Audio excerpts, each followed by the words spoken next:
अस्सलामुअलैकुम hello friends. दोस्तों आज हम इस वीडियो में बात करने वाले हैं आप लोगों के किए हुए कुछ कमेंट्सों के बारे में। एक फ्रेंड ने पूछा है कि नसीब को क्या बोलते हैं, यानी कि लक को।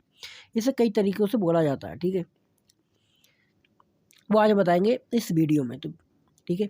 कह रहे हैं कि एसी के बारे में बताएं, तो एसी के बारे में दोस्तों मैं वीडियो ऑलरेडी बना चुका हूँ। उसका लिंक आपको नीचे मिल जाएगा, नीचे जाएंगे डिस्क्रिप्शन में और पूरी वीडियो आप देख सकते हैं। एसी से रिलेटेड है, ठीक है। हर चीज़ आपको मिल जाएगी। कह रहा है फ़ी का मतलब क्या होता है, तो फ़ी अलग होता है, फ़िह अलग होता है। तो फ़िह का मतलब पूछ रहे हैं ये।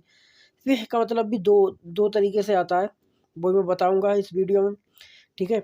वीडियो का लिंक आपको नीचे मिल जाएगा, नीचे जाएं और जो मुझे कमेंट्स करते हैं उसका जो रिप्लाई देता हूँ अपने उस एम अरबिक टीचर पर देता हूँ। जो मेरा सेकंड चैनल है, इस पर आप जो लोग कमेंट करते हैं उसका रिप्लाई उसी पर करता हूँ, ठीक है। चैनल को जाकर सब्सक्राइब कर लें, ठीक है, जिससे कि आपके हर क्वेश्चन का जो आप सवाल करते हैं उसका जवाब आपको मिलता रहे।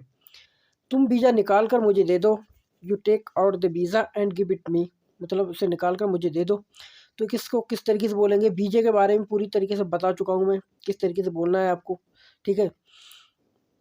उसका भी लिंक मैं आपको नीचे डाल दूंगा, आप जाकर वहाँ पर देख सकते हैं, ठीक है। पानी लगाओ, कह रहा है कि पानी लगाओ। हो सकता है आप पेड़ में पानी लगाते हो या फिर किसी पेड़ में पानी डालना है, तो किस तरीके से बोला, मतलब बोलोगे, जैसा बोलते हैं ना, अप्लाई द वाटर, पानी को अप्लाई करो मतलब डालो, या पुट दी वाटर, ठीक है, पानी को डालो, लगाओ। तो इसको हम किस तरीके से बोल सकते हैं, ये सब मैं बताऊंगा इस वीडियो में दोस्तों। तो वीडियो का लिंक नीचे है, आपको नीचे जाएंगे डिस्क्रिप्शन में मिल जाएगा लिंक, ठीक है। चैनल को सब्सक्राइब कर लें, जिससे कि हर रोज़ आपके जो क्वेश्चन करते हो उसके सवाल वो आपको उस चैनल पर मिलते रहें।